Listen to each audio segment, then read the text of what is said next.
Dan ada sebuah azab kubur yang sering diremehkan sama kita semua. Penyebabnya remeh sekali, receh. Nggak hal yang kita kira, masa kayak gitu doang diazab sih. Yaitu satu adalah tidak berhati-hati dari bekas air kencing. Tidak berhati-hati dari bekas air kencing.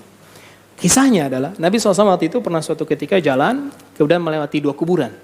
Kemudian Nabi SAW mengatakan kepada para sahabatnya, 2 penghuni kuburan ini sedang diazab. Tapi mereka berdua nggak diazab karena suatu hal yang mereka kira besar. Jadi mereka meremehkan hal ini.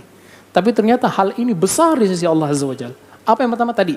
Nggak hati-hati dari yang namanya kencing.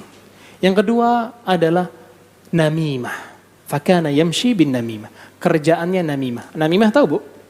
Adu domba.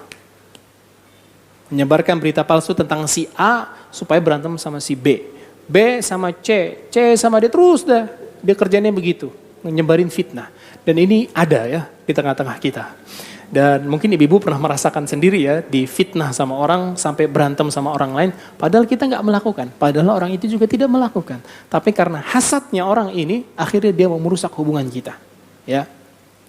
Kemudian itu yang perlu kita perhatikan ya, terkait masalah kencing juga. Jadi ibu-ibu kan pakai gamis besar ya. Hati-hati ketika di kamar mandi.